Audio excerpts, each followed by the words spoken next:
Vraiment, que notre Dieu soit glorifié. Bien-aimé, quoi qu'il arrive, rien n'arrêtera la parole de Dieu d'être proclamée, d'être élevée, d'être encore en ce jour enseigné. Il est vivant. Je vais commencer d'abord par souhaiter une bonne fête pour toutes les mamans. Amen. Car la Bible dit, celui qui a trouvé une femme a trouvé quoi? Le bonheur. Alléluia. Le centre et la cellule, la force qui constitue une nation, ça réside entre les mains des mamans. Alléluia. Parce que la maman porte l'enfant, elle porte l'homme. Alléluia. Et hier, j'avais discuté avec une bien-aimée qu'on était parti rendre visite. Il y avait une sagesse qui était sortie d'elle. Bien-aimé, j'étais étonné. Comme la sagesse qui sortait de la bouche de Salomon. Il y avait une dame de distinction. Elle est venue de lointain pour venir contempler, entendre la sagesse sortir. Alléluia, de la bouche de ce monsieur. Et moi aussi, j'étais frappé par cette sagesse. Elle dit, une fois elle était avec son mari. Elle a dit à son mari, après Dieu, c'est moi. Amen. Ça m'a tiqué un peu. Elle continue à dire à son mari, ta maman, elle t'a porté lorsque tu étais enfant. Mais elle ne te connaît point. Elle ne te connaît pas vraiment beaucoup. Parce qu'à l'âge adulte, c'est moi qui ai pris le relève. Et ta maman ne te connaît pas tel que tu es aujourd'hui, à cet âge-là. Et c'est moi qui est avec toi, nuit et jour. Je connais tes craintes, je connais tes peurs, tes angoisses. Je te connais mieux que quiconque, mieux que ta maman. Donc ta maman viendra après moi. Wow. Alléluia. Et elle n'avait pas tort. Amen. Parce que ce que nous allons lire aujourd'hui, et le message de ce matin, n'est que la continuité du message sur le parcours de la délivrance. Alléluia. Et le message s'intitule l'importance de la délivrance. La question en est ainsi. En quoi la délivrance nous sera-t-elle importante? En d'autres termes, utile. En quoi la délivrance nous sera-t-elle importante et utile? Lisons dans 1 Corinthiens, chapitre 11, verset 7 au verset 8. 1 Corinthiens, chapitre 11, verset 7 au verset 8. Je lis ceci dans le nom puissant de Jésus-Christ. L'homme ne doit pas se couvrir la tête, puisqu'il est l'image et la gloire de Dieu. Tandis que la femme est la gloire de l'homme. En effet, l'homme n'a pas été tiré de la femme, mais la femme a été tirée de l'homme. Est-ce que nous pouvons acclamer la parole de Dieu?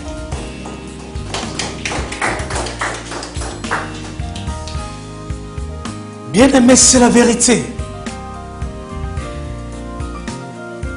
La Bible nous dit que non, l'homme n'a pas été tiré de la femme. Mais c'était la femme qui a été tirée de l'homme. Et l'homme ne doit pas se voiler la tête, se couvrir la tête. Pourquoi? Parce que l'homme est la gloire de Dieu. Mais par contre, la femme est la gloire de qui? De l'homme. On n'a pas dit la mère est la gloire de l'homme. Non, c'est la femme. Quelle est cette femme qui est la gloire de l'homme? C'est cette femme auquel l'homme avait quitté son père et sa mère pour venir s'attacher à sa femme. Alléluia. Et les deux deviendront une seule chair. Alléluia. À votre place, j'acclamerai Dieu. Amen. Donc, pour que la gloire de l'homme se réalise, il prend sa source où? Dans la femme. Alléluia. Voilà la raison pour laquelle moi je suggérais que tous les jours de l'an soient les fêtes pour les mamans. Alléluia. Et elle avait raison. Alléluia. Ça c'est selon moi. Alléluia. Quoi que l'on dise, c'est la raison pour laquelle je vais suggérer, exhorter à ceux qui sont mariés de confier leur union entre les mains de Dieu. Alléluia. Parce qu'il y a une récompense qui est quoi? La gloire. Pour ceux qui sont célibataires, je recommanderais, alléluia, qu'ils puissent se confier à Jésus-Christ. Alléluia. Parce que la Bible dit quelque part dans le livre de Éphésiens, Marie, aime ta femme. Comme Christ a aimé qui? L'Église. Nous allons le développer au fur et à mesure que nous avançons. Amen. Nous avons vu que l'homme est la gloire de qui? De Dieu. Tandis que la femme, elle est la gloire de l'homme. Lorsque nous définissons la gloire, nous épinglons le mot éclat. Quand on voit la gloire, on voit aussi l'éclat. Les deux marchent de pair. On ne peut pas parler de la gloire sans parler de l'éclat. On ne peut pas non plus parler de l'éclat sans faire allusion à la gloire. Amen. Car l'éclat n'est rien d'autre que non, le fait de faire briller. Amen. Quand on définisse l'éclat, c'est le fait de faire comment? Scintiller. Faire sortir toute la beauté de quelque chose. Cette beauté qui était autrefois cachée. Amen. Il faudrait que cette beauté-là puisse ressortir. Amen. C'est-à-dire faire resplendir. Amen. Dans toute sa splendeur. Amen. Il faudrait que non, l'objet en question, amen, puisse paraître dans sa somptuosité. Alléluia. Est-ce que vous avez déjà vu l'or dans son milieu alléluia, naturel. Bien-aimé, ça n'a pas d'éclat. Il n'y a rien qui peut attirer notre curiosité. Amen. Il n'y a rien de brillance. Quand on prend l'or dans son état brut, qui est extrait du milieu naturel, on retrouve l'or dans les fonds des eaux, dans le sol, pour ne pas dire dans le rocher. Il faut aller casser le rocher pour ressortir l'or. Il faut plonger dans le sous-eau pour aller ressortir la matière première, comme diraient les autres. Qui n'a jamais souhaité porter, alléluia, l'or sur son corps? C'est dans quel but? C'est de faire briller dans toute sa splendeur. Une personne qui porte de l'or, bien-aimé, même si tu n'as pas envie de regarder, tu jeteras un petit coup d'œil. Alléluia. Même si la personne, elle est jalouse, bien-aimé, elle finira par te regarder. Pourquoi? Parce que tu as porté l'or sur toi. C'est un sujet qui attire l'œil humain. Alléluia. Ça met l'homme, ça le met apparaître dans toute sa majesté. Amen.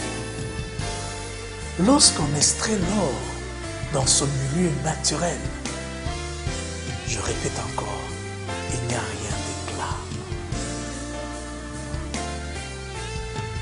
Plein de sable, plein de saleté, plein de sueur. Alléluia. Il faut accomplir un travail. Il faut passer l'or dans le feu pour enlever, alléluia, toute la saleté, toutes les impuretés qui étaient incrustées dans la matière.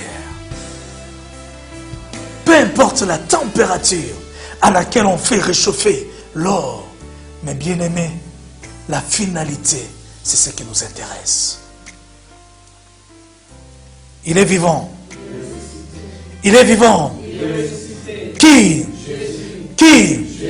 De la même façon, l'homme qui est dans son milieu naturel, il est plein, rempli, alléluia, de toutes sortes d'impuretés. L'homme dans ce milieu qui est le monde, il est rempli de toutes sortes de souillures qui empêchent son éclat d'apparaître. Est-ce que nous avons compris cela? Amen. Une personne qui a connu la valeur de l'or, même si il extrait cet or dans son milieu naturel, il fait quoi? Il fera de tout son mieux pour que cet or puisse atteindre la qualité. Alléluia. Sa brillance, sa valeur finale. Alléluia. Auquel les yeux du monde entier, alléluia, auquel toute la convoitise terrestre prend place. Alléluia.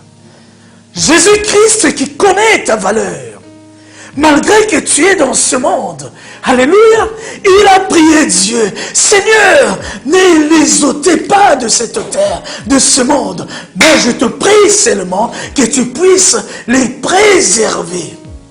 Alléluia, parce que Jésus a connu la valeur dont on est, la valeur qu'on a. Alléluia. Il sait que non, il suffit seulement d'accomplir un travail.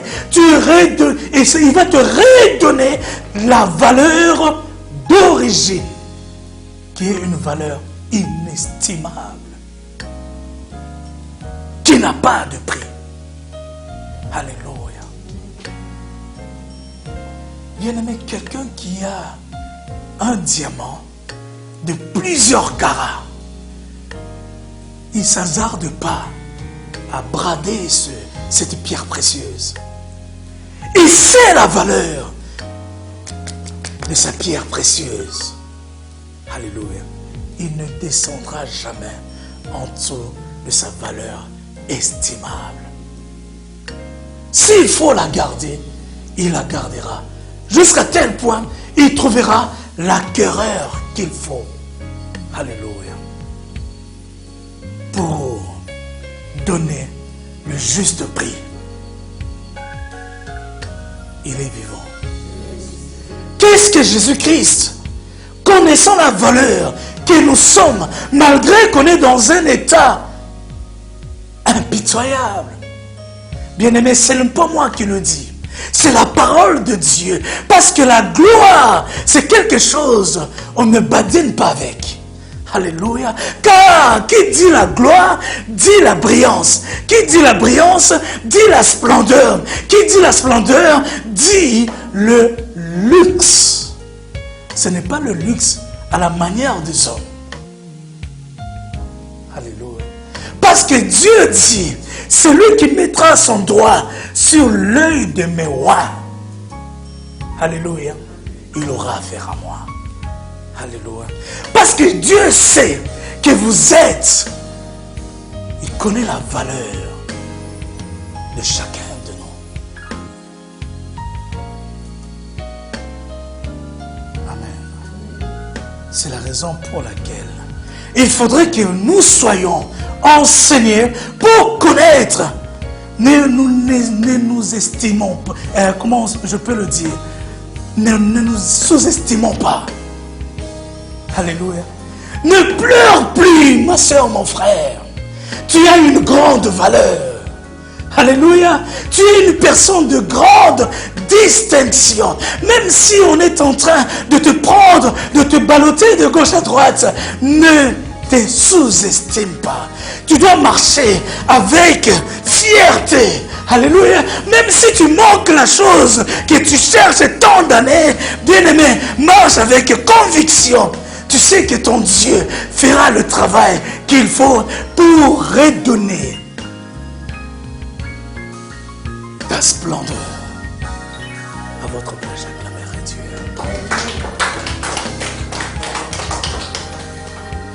Éphésiens 5, 22 au verset 27. Femme,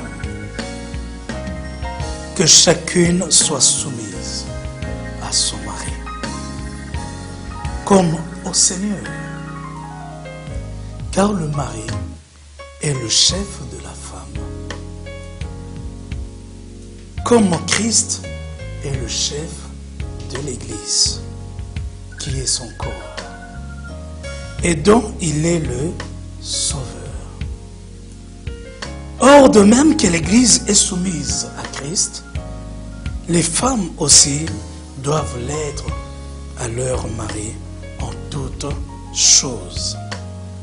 Marie, au verset 25, que chacun aime sa femme, comme Christ a aimé l'Église et s'est livré lui-même pour elle, afin de la sanctifier en la purifiant et en la lavant par l'eau de la parole, pour faire paraître devant lui cette Église glorieuse, sans tache, ni ride, ni rien de semblable,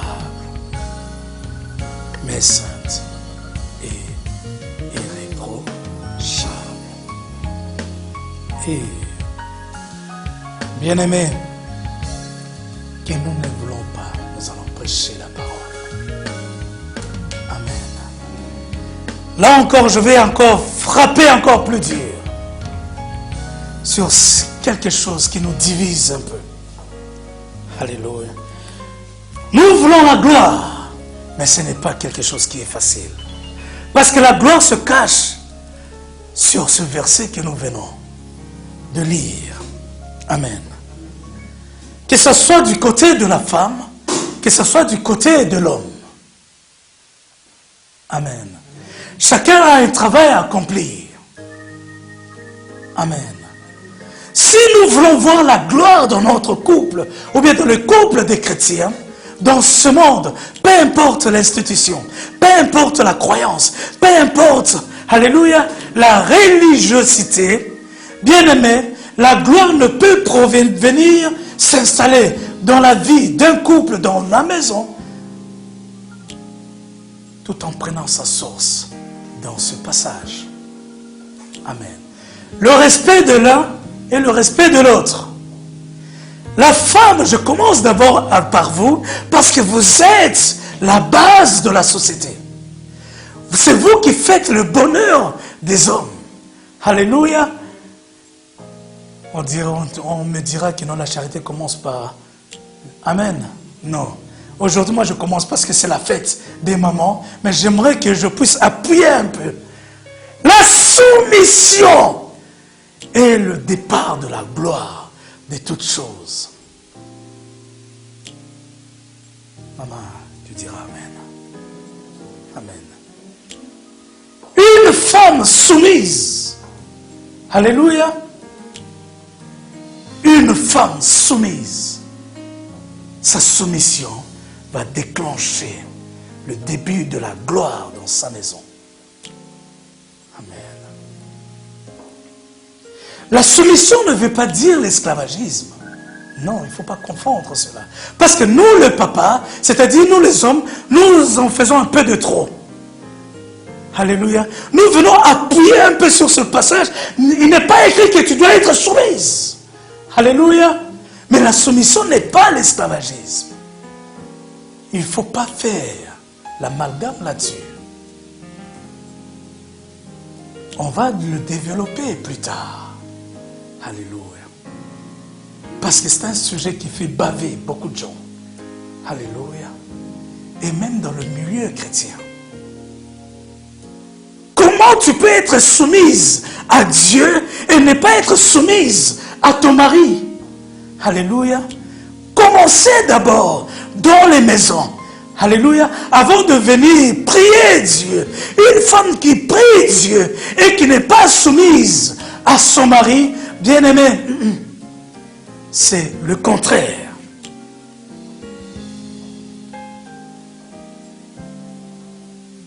Et quand je vais revenir aux hommes,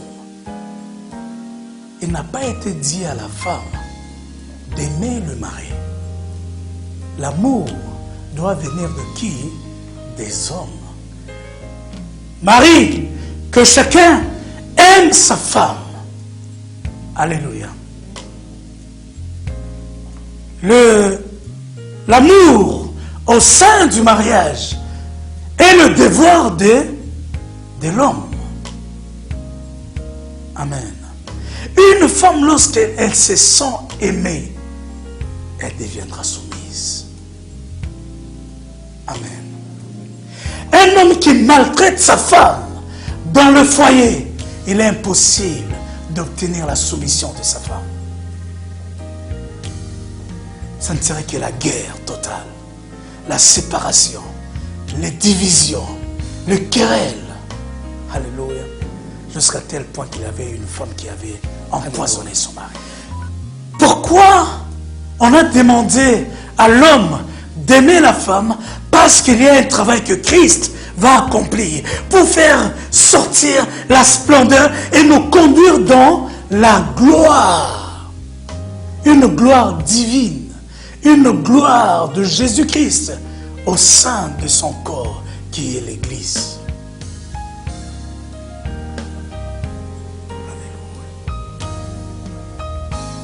Aujourd'hui, l'Église fait le contraire. Amen. Que Dieu soit loué. Que Dieu soit exalté. Ce qui est important aujourd'hui, ce que ce passage déclare. La Bible dit, Marie, que chacun aime sa femme, comme Christ a aimé l'Église. Il veut faire paraître cette Église glorieuse, sans tache, ni ride. Nous avons dit que dans la gloire, la femme est la gloire de l'homme, l'homme est la gloire de Dieu. Pour que la gloire s'éclate dans la vie de l'Église, c'est-à-dire de la personne que nous sommes chrétiens, alléluia, cela doit reposer sur les règles qui sont établies dans la première institution qui est le mariage. Mais ce qui nous concerne aujourd'hui, c'est de répondre à la question: en quoi la délivrance nous est-elle utile? En quoi la délivrance nous est-elle importante? Pour répondre à cela, nous devons aller voir la réponse dans la parole de Dieu. Parce qu'il y a quelque chose, nous tous nous désirons devenir en train de resplendir, en train de briller, apparaître dans ce monde. Et que nous puissions dire que non, sur la terre, nous avons quand même existé. Et ne pas passer comme une personne non ingrate. Tu dois mentionner ton histoire sur la terre. Bien-aimé, Sarah a mentionné son histoire à jamais dans les annales de l'humanité. Alléluia. Si vous êtes femme, bien-aimé, vous devrez aussi écrire votre histoire. On doit raconter ton histoire sur la terre. Il y a eu une femme qui s'appelait Claire, qui s'appelait Anna, qui s'appelait Yvette, qui s'appelait Brigitte, alléluia, qui s'appelait Mariette. Oh, Kabbalah, Sainte Amélie-Gloire. Si vous croyez à cela, dites Amen. Il faudrait aussi que non, les hommes puissent marquer leur histoire, comme Abraham. Bien-aimé, il a brillé dans sa gloire. Dieu a fait apparaître la gloire dans sa vie. Quelqu'un d'autre comme Joseph. Alléluia. Ignoré dans la fosse du trou auquel il a été jeté par ses frères. Au fond des prisons. Mais la gloire a fini par éclater, s'est manifesté dans la vie de Joseph. Même dans la prison. Il est parti de la prison à la royauté. Alléluia. Deuxième personnalité en Égypte. Dans une terre qui n'était pas la leur. La sienne plutôt. Amen. Même si partout où vous serez, alléluia, vous devrez briller dans votre gloire. Si vous croyez à cela, dites Amen. Mais cela réside sur un point. Dieu a dit quoi? Christ a dit quoi? En quoi la délivrance te sera utile? Pour que Christ arrive à te conduire dans ta gloire, à faire apparaître ta gloire aux yeux de tout le monde, aux yeux de l'humanité. Bien-aimé, ta gloire dans le milieu naturel auquel nous sommes dans ce monde doit éclairer, se manifester. Tout homme doit le voir. Alléluia. Comme Christ lorsqu'il reviendra, il apparaîtra dans le ciel et tout œil le verra et toute nation proclamera que Christ est de retour. Alléluia. Bien-aimé, il reviendra pour enlever son église, pour nous prendre dans toute notre gloire, pas dans l'éclat auquel le monde a étouffé cette splendeur, cette magnificence. Alléluia. Bien-aimé, ton étoile doit briller. Vous êtes dans le monde, vous n'êtes pas de ce monde. Vous êtes dans le monde, alléluia, auquel le monde a étouffé votre somptuosité, votre splendeur, votre brillance, alléluia, tout l'éclat auquel de luminance tu peux refléter. Le monde a étouffé, mais la Bible dit que non, si tu respectes ce qui sera dit et tu marches dans le parcours de la délivrance, ta gloire va apparaître.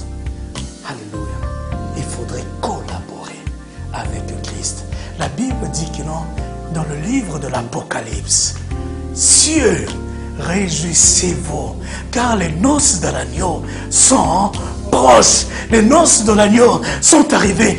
Mais lorsqu'on parle des noces, on voit le mariage. Dieu dit, Marie, aimez vos femmes.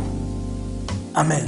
Que chaque mari aime sa femme comme Christ a aimé l'Église. Oui, les noces entre toi et Jésus-Christ est arrivé, c'est-à-dire le temps auquel Christ doit faire apparaître ta gloire dans ta vie a sonné. Alléluia. C'est la raison pour laquelle il est ajouté dans le livre de l'Apocalypse, l'épouse s'est préparée. Tu dois collaborer. Alléluia. Est-ce que vous voulez que je vous cite encore le passage de l'Apocalypse? Alléluia. Je vous conjure dessus. Ceux qui sont qui suivent les cours pour la délivrance savent de quoi je parle. Alléluia. C'est dans les principes fondamentaux de la délivrance que toutes ces choses sont enseignées. L'épouse s'est préparée. C'est-à-dire l'épouse doit collaborer avec Christ.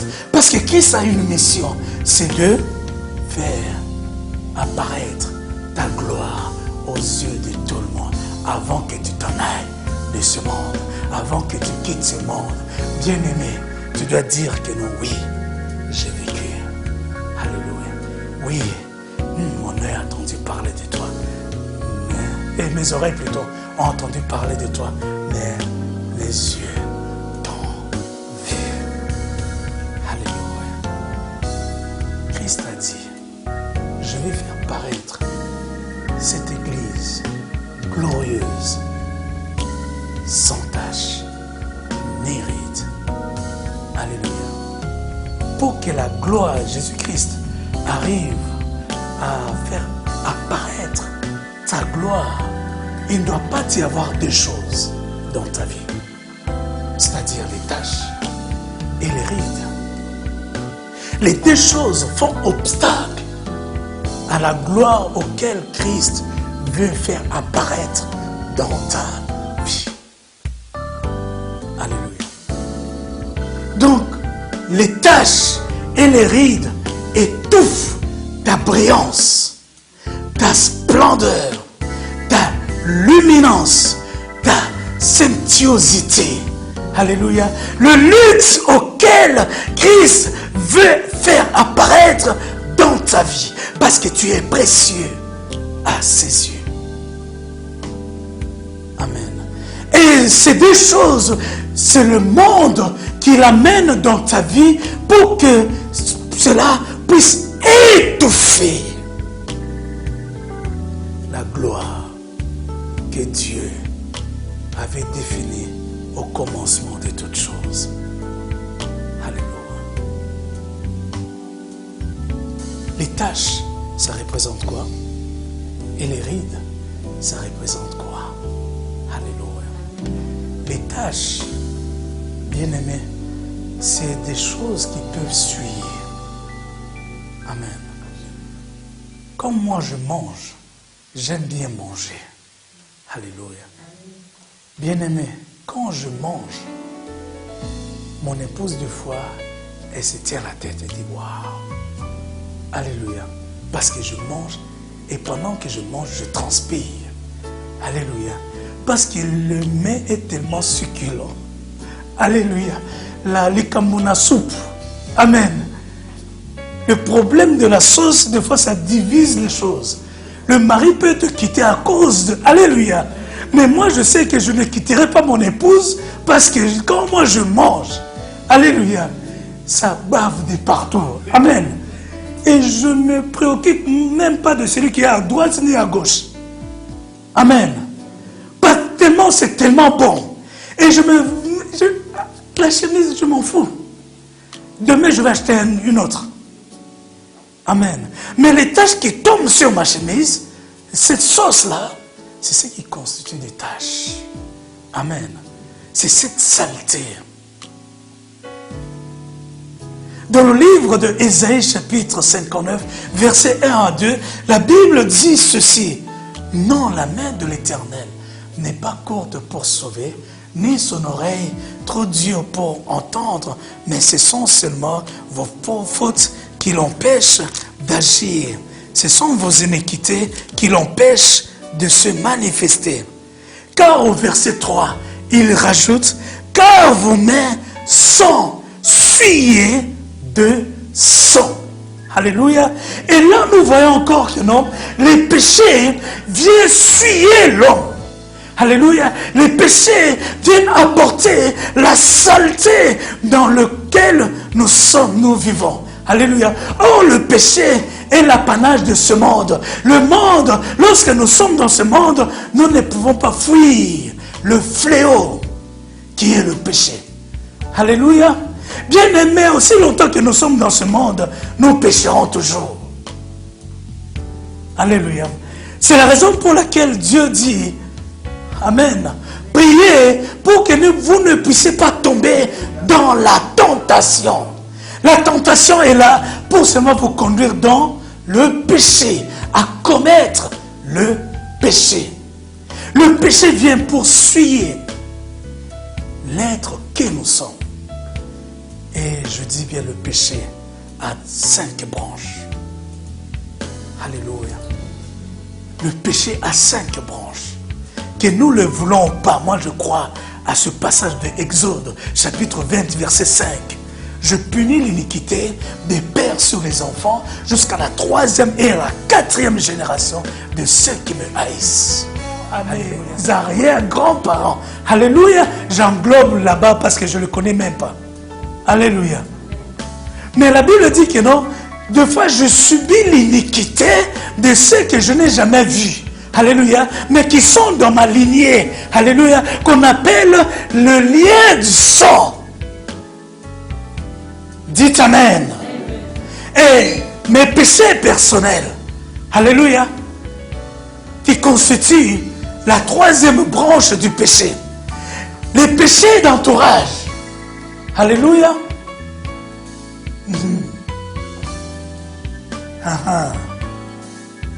Il y en a de ceux-là qui nous ont...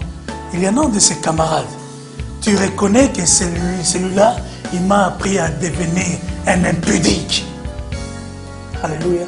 Il y en a de ses amis qui viennent prendre leurs collègues, les faire sortir pour qu'ils aillent toujours dans l'inganda. Alléluia. Au lieu de laisser le mari d'autrui, de rester ensemble avec sa femme, Babette Masolo ya Moulimo. Amen. Hey! Mais il y a toujours un ami. Il y en a de ces femmes qui disent, ton ami là, moi je ne l'aime pas. Le jour qu'elle dira pourquoi elle n'aime pas son mari, alléluia, tu seras dans l'étonnement. Amen. Pourquoi? Parce qu'il y en a de ses amis qui viennent pour t'apprendre à devenir quelqu'un qui débauche. Oh non, toi aussi, on va rester là. Tu rentreras vers 2h, 3h du matin. Et c'est lui qui... Alléluia. Lui, il n'est pas là.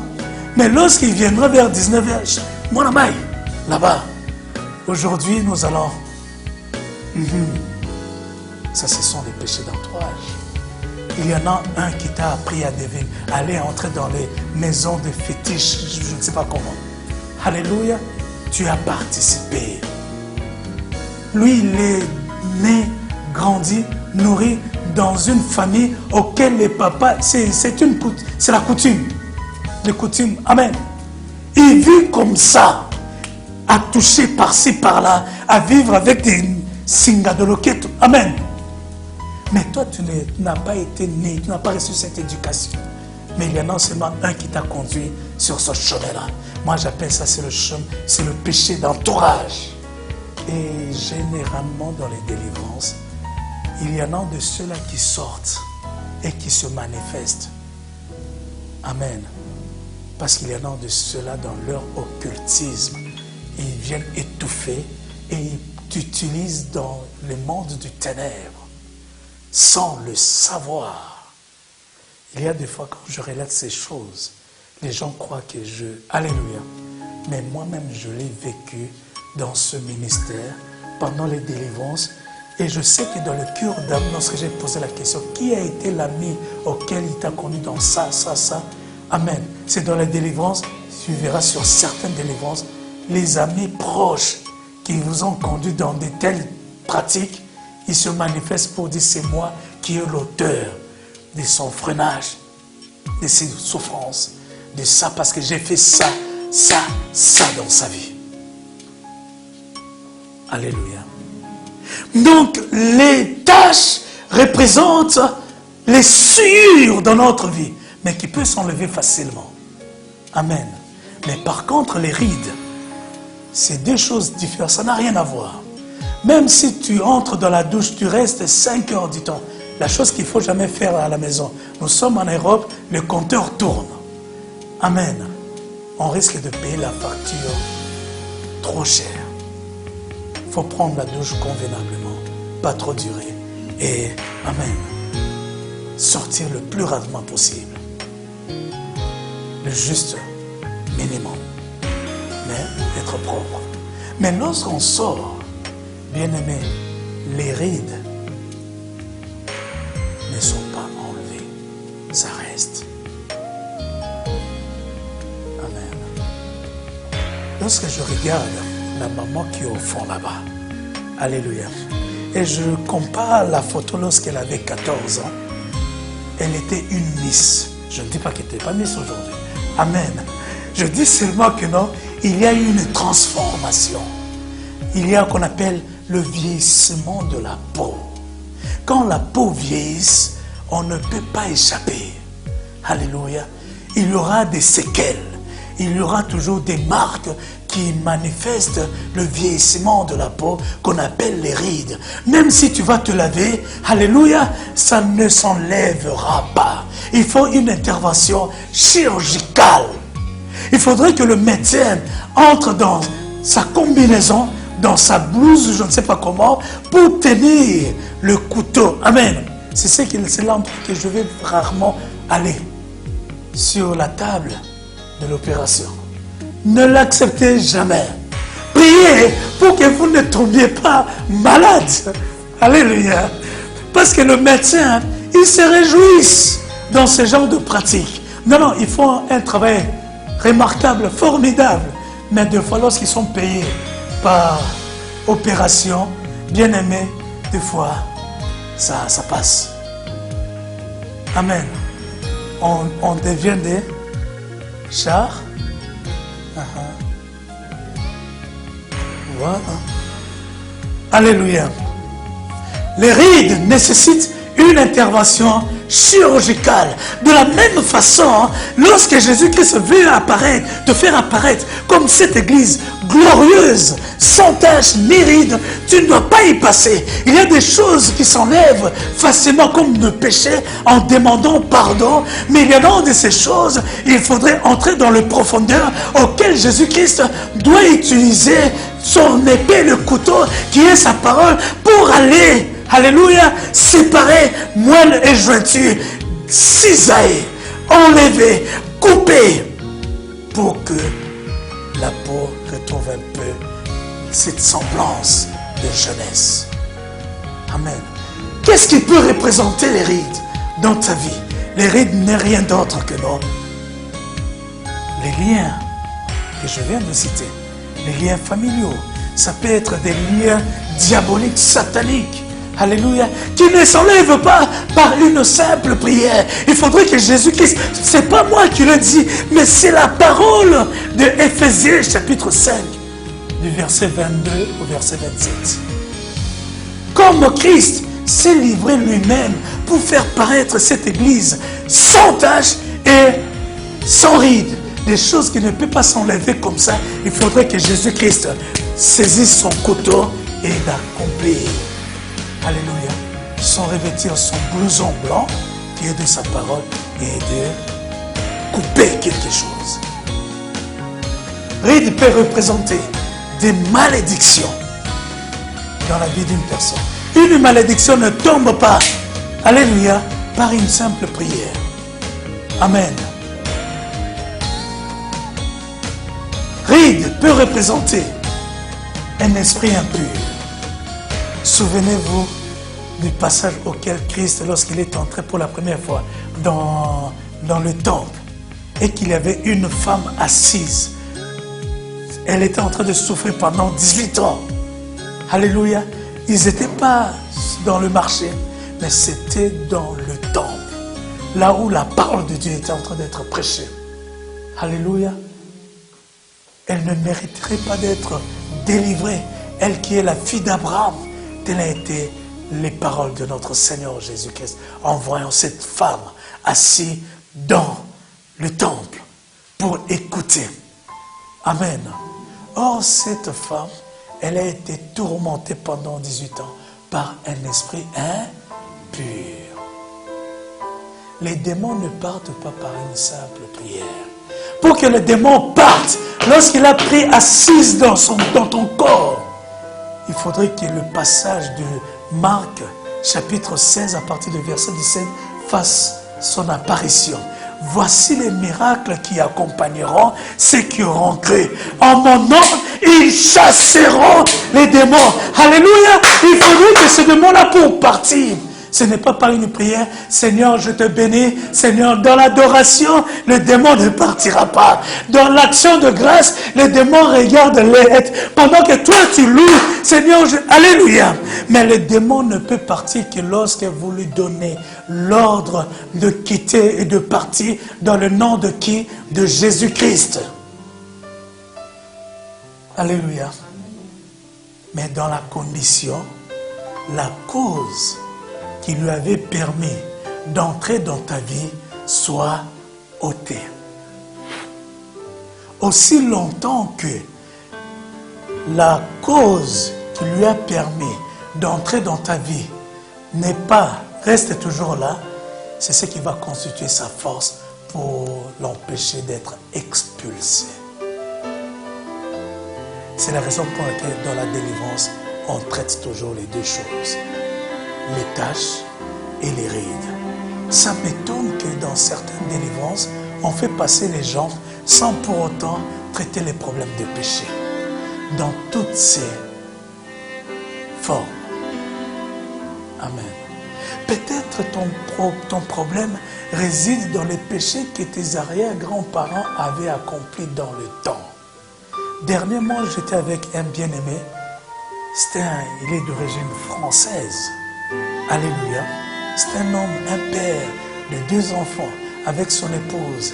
Mais il ne comprenait pas des phénomènes bizarroïdes qu'il voyait dans sa maison, dans sa vie. Des fois, il dormait, il y avait des présences dans sa chambre. Ce n'est pas qu'il dormait. Alléluia. Mais il est originaire de Beauvais.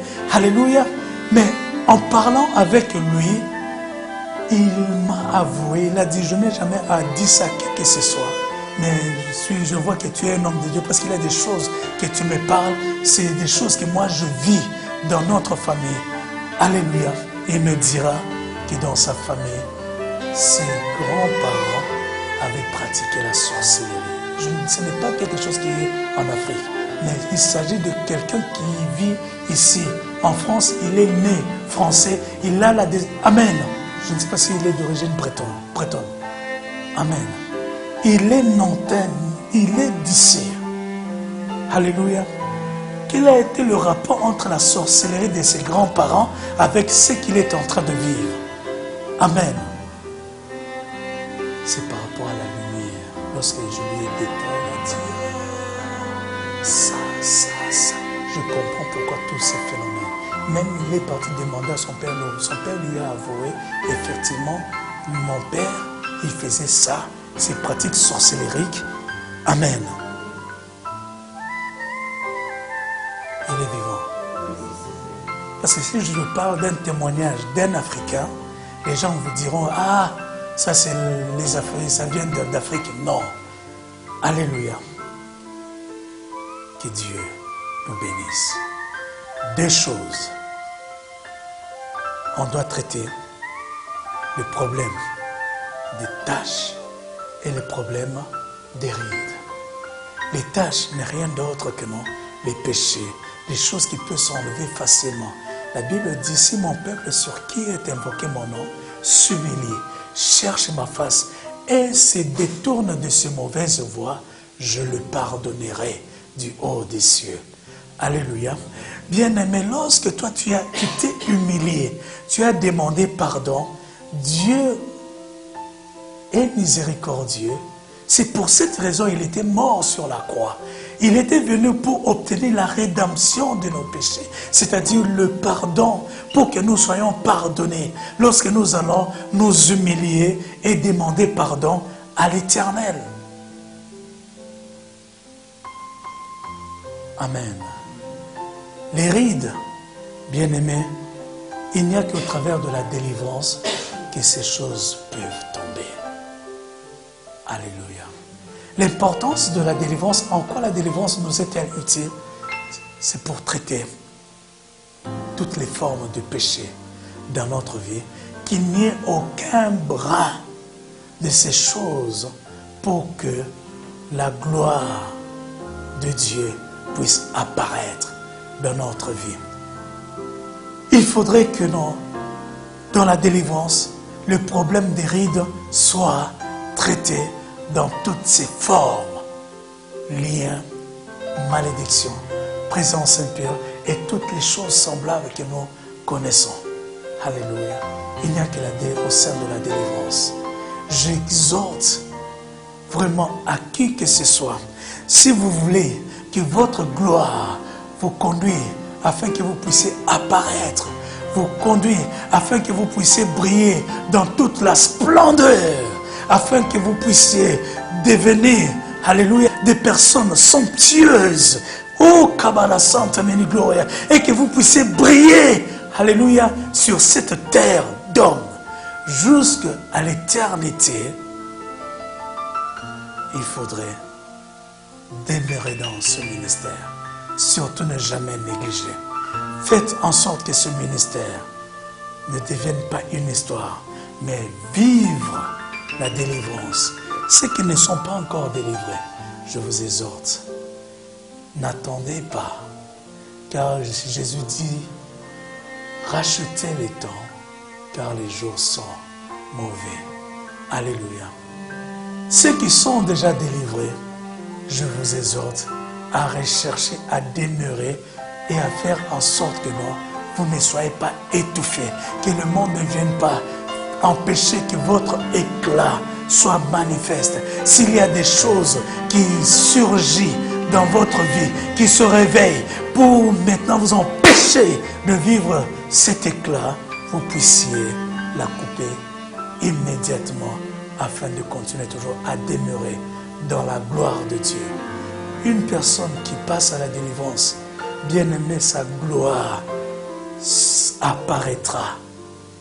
Quoi que l'on dise, alléluia, quoi que l'on dise, même si la partie de l'opposition s'oppose, alléluia, alléluia. Je connais quelqu'un qui sait de quoi je parle. Même si la partie de l'opposition s'oppose, bien aimé, ta gloire finira par apparaître. Alléluia. À votre place, j'acclamerai Dieu. Il est vivant. Que Dieu nous bénisse.